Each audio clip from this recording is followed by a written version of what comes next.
ever see some of these companies' valuation? This company's worth $220 billion. This one worth $6 billion. This one only after 2 years worth $680 million.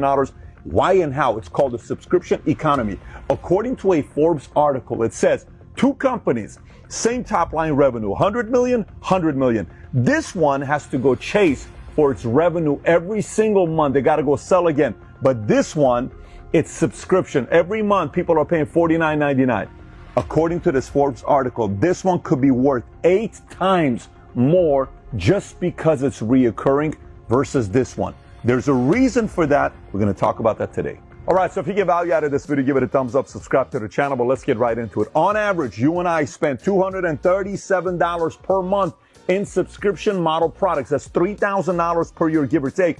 And according to McKinsey & Company, subscription model products in the last 7 years have increased 350%. But the question becomes, has this always been around since the 20s, maybe the 50s, or maybe 90s? Nope, it started in the 2000s. Let me explain to you what's happened to some of these numbers since 2000. According to a report McKinsey & Company did in 2000, only 1% of companies offered a subscription service. So if you look at this, 2000 was 1%, 2005 went to 5%, 2010, 10%, 2015, 20%, 2020, 35%. It's estimated to be at 50% by 2025. Now watch, according to a report by the Conference Board, the average consumer has 2.2 subscription in 2000, and look how it's gone up. In 2005, 3.4, 2010, 4.3, in 2015, 5.5, then 6.7, in 2023, 10.6. That means you and I have roughly 11 different things we subscribe for on a monthly basis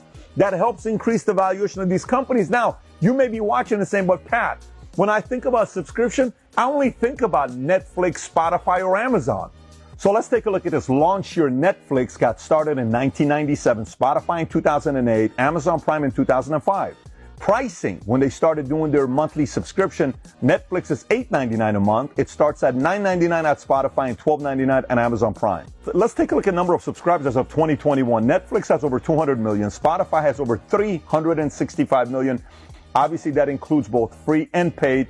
And Amazon Prime is estimated to be over 150 million. So let's take a look at revenue. In 1998, when Netflix got started, they did roughly 1.8 million. In 99 to 14.4 million. 2000, they did 49.3. 2001, they did 103 million, give or take. And by the way, today their top line revenue is $32 billion. Netflix, $32 billion, worth roughly $200 billion. Let's take a look at Spotify. Spotify in 2010, revenue was 155 million. It jumped to 330 million in 2011. Last year, roughly $12.35 billion in a year. Spotify, and last but not least, Amazon. So now keep in mind, Amazon originally got started in 95, but they did not get into subscription until 2005 when they launched Amazon Prime. Look what happened to their numbers. Before Prime in 2004, they were doing 6.9 billion. In 2005, when they started Prime, they went to 14.1 billion. And do you know what they did last year? A little over $350 billion. So now if you're like me, you're like, Pat, but give me a break. We're talking about Netflix, Amazon. It's not every industry can really do a subscription model, really. Let's take a look at other industries. Here's some industries. Software, we got Adobe Creative Cloud and Microsoft 365. Beauty, we have Birchbox and Ipsy. Fashion, we have Stitch Fix and Rent the Runway. You can literally rent the dress they're wearing, Hollywood, $3,000 dress for $100 a day. Or you can ask them to send you clothes every single month. You give them the size, your flavor, what you like, $300 a month.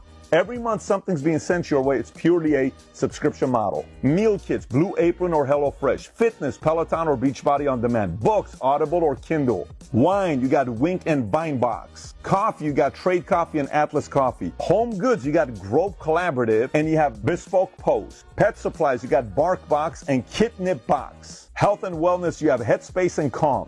Personal development, you have Masterclass and Blinkist. Language learning, you have Rosetta Stone and Duolingo Plus. Crafts and do-it-yourself, you have Craftsy and Crafter's Box. Education, you have Udemy and Coursera.